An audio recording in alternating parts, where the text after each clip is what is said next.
Okay, I've got the arm placed, so now I'm ready for fingers. So I'm going to grab a locator, make the body visible, and I'll go to my top view and I'll duplicate that locator, and I'll start with the middle finger, and there's my first knuckle, and I'll duplicate it, and I can see by the way the mesh goes in, that's the curve of my knuckles, so I'll put that right on the medial knuckle.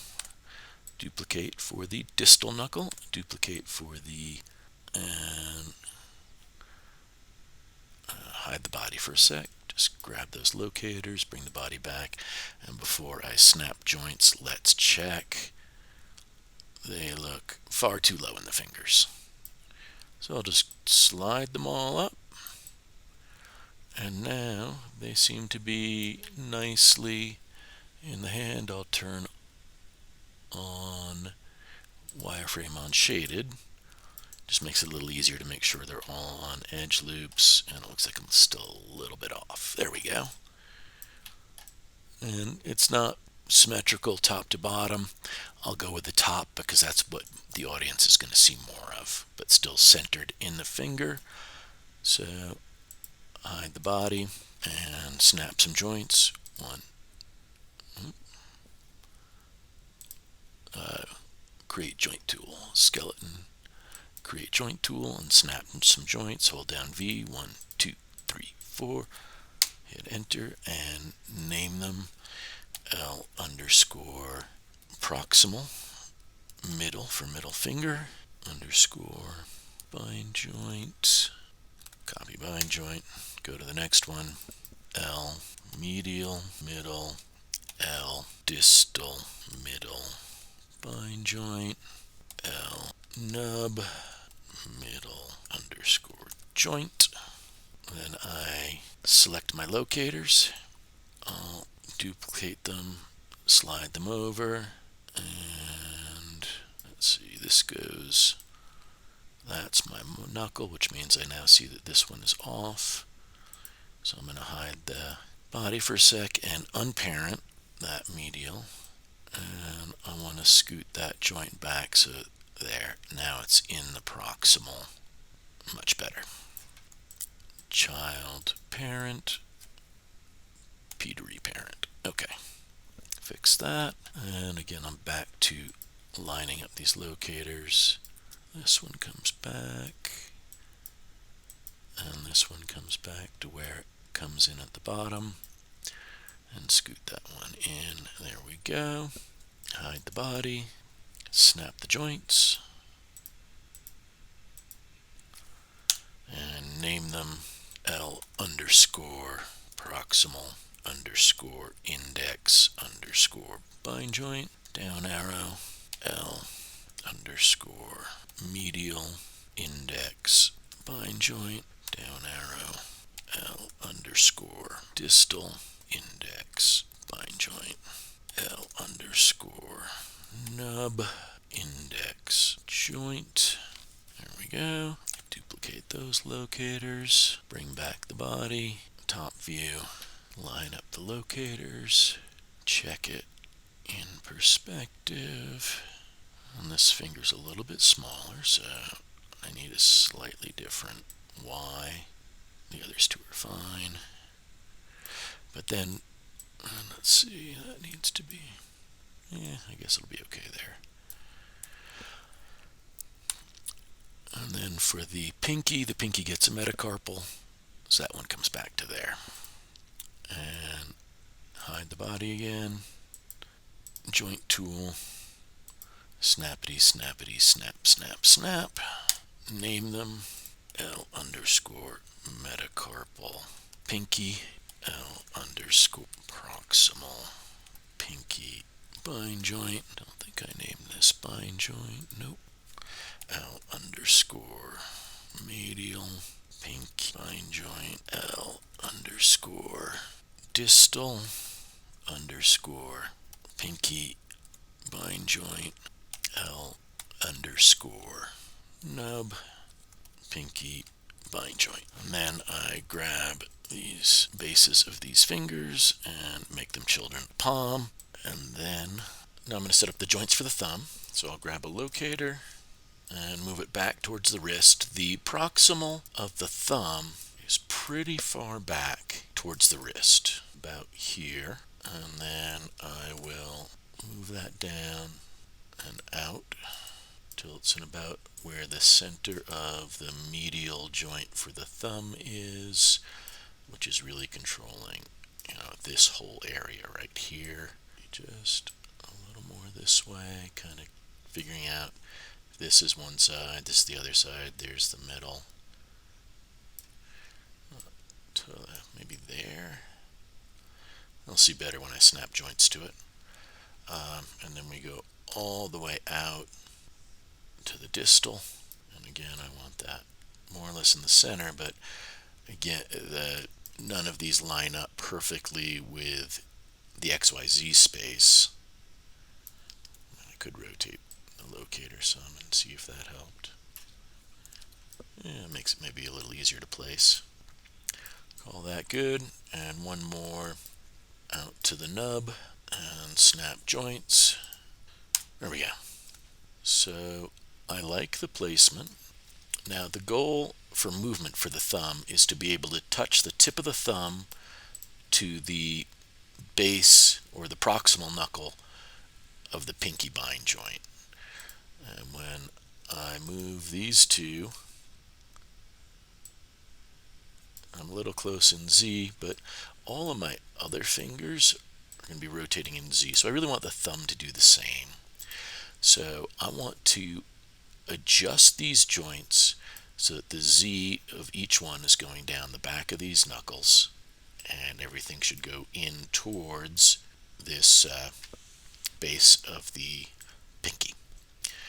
So to do that, open up my attribute editor, and I'm going to rotate, usually in X, until the Z rotation lines up, and then I'll take the number that I come up with in X and add it to my joint orientation, and then zero this out.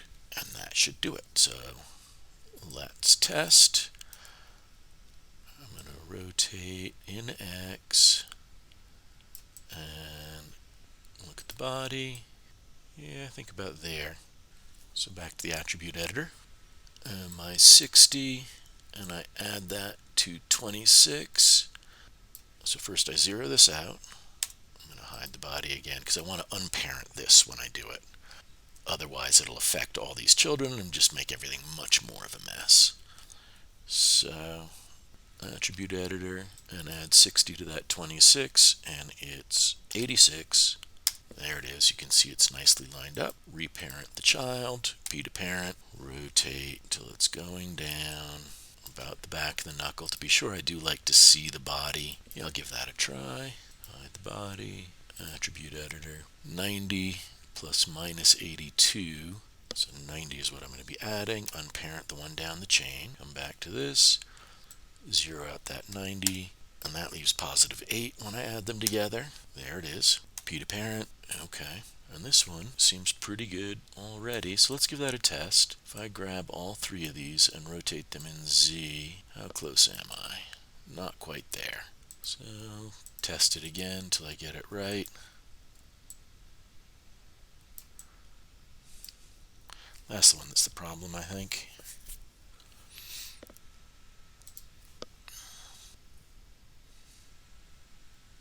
So I want another 35 degrees on that. There, now you can see that blue line is heading more towards the direction I want. Maybe 38 degrees. Unparent. And I said that was another 36 degrees. So 8, what was it? 38 actually. So 8 and 38 is 46. Select the child, parent, P to parent. There. That's spot on. Okay. Done. Now I want to add attributes to the control for spread and curl for each one. Sometimes for the thumb I do all XYZ. So let's start doing that. Modify, add attribute, L thumb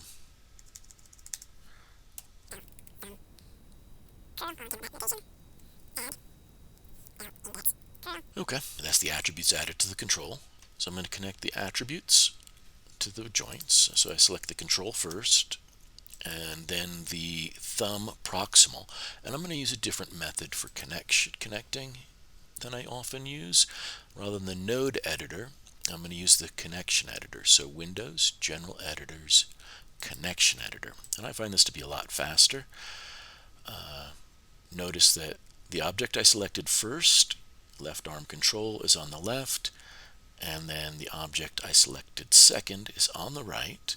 So it's going to connect the attribute on the left and directly connect it to the attribute on the right. So I scroll down, there's all my guys, all the attributes I added on that control, and I search for rotate. And so thumb curl is going to be rotate Z. And then I'll select the next joint, the thumb medial, reload right, open up rotate, rotate Z, next one, reload right, open up rotate, rotate Z. Then for thumb spread, come back to the thumb proximal, which apparently I have not named properly yet. Thumb spread is going to get rotate Y, and then thumb twist is going to get rotate X. And thumb twist probably shouldn't use, because if you really twist the thumb it would break, but sometimes my orienting of the joints needs a little help, and the thumb twist can do that magic for me. So let's actually test it. Thumb curl, spot on, and thumb spread has a problem. Obviously I did that to the wrong joint, so yeah, I was still on the proximal when I added, or still on the distal when I added these two. So break connections. To break connections, I want to select X and Y in the channel box, right click, break connections, and then thumb twist, that's got to be, there we go, on the thumb proximal, reload right, rotate, twist is X, and thumb spread is Y. Let's test that again. Curl still works. Spread, much better. And twist, there for the cheat when I need it. So I'll select the index proximal, reload right, open up rotate, and let's see, index curl, Z. And then index spread, and that's rotate Y.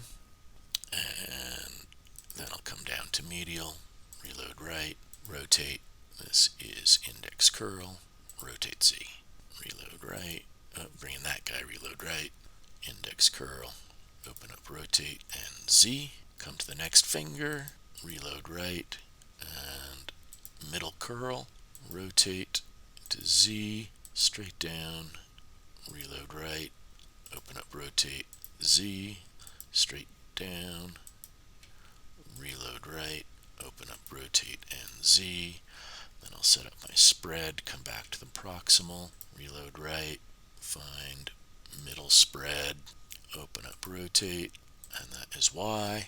Grab my thumb, grab my pinky proximal, reload right, open up rotate, and I go to pinky curl, and I'm going to connect to rotate Z, select the next one down, reload right, open up rotate Z, select the next one down, reload right, rotate Z. For spread, I come back to the proximal, reload right, rotate Y. Whoa. Undo, set that, no, pinky curl to rotate Z, change to pinky spread, there we go, to rotate Y. Let's test our control. I'm going to grab all of my fingers and curl. Okay, so the fingers work nicely together. Doesn't look like it's going to go so happily with the thumb, so I'll curl my fingers and then the thumb on top of them, maybe with a little spread, and a little more curl. Yeah, that will give me a fist. Good to go. So we can zero those out. And let's test the finger spreads.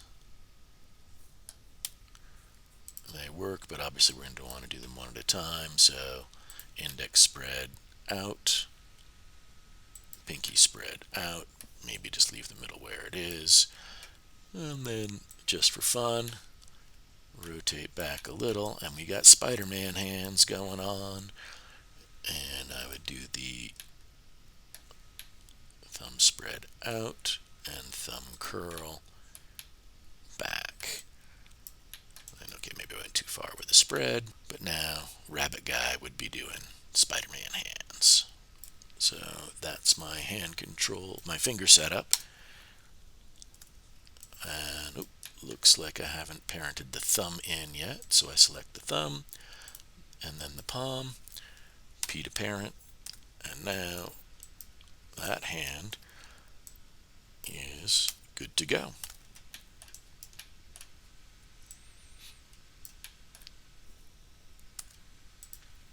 So I select the arm, skeleton, mirror joints. I'm going to hit apply, and I'm going to test, most importantly, the thumb. Does that work? So I'll select all joints in the thumb, rotate them in Z. Okay, so it's good. Yep, all good. Okay, so the rotation works, and I want to duplicate this handle and find it in the outliner, delete the IK that are the child of the new one. There we go. Rename that R_arm control. Snap it to the other side. And these IK came with the mirroring, so I'll make them a child of that control. And P to parent, modify freeze transforms. So now this arm control is working just fine. Then it's just a matter of connecting the attributes on the arm control to the right fingers. I'm not going to cover that again. But now we have our IK arms, fingers, and controls set up.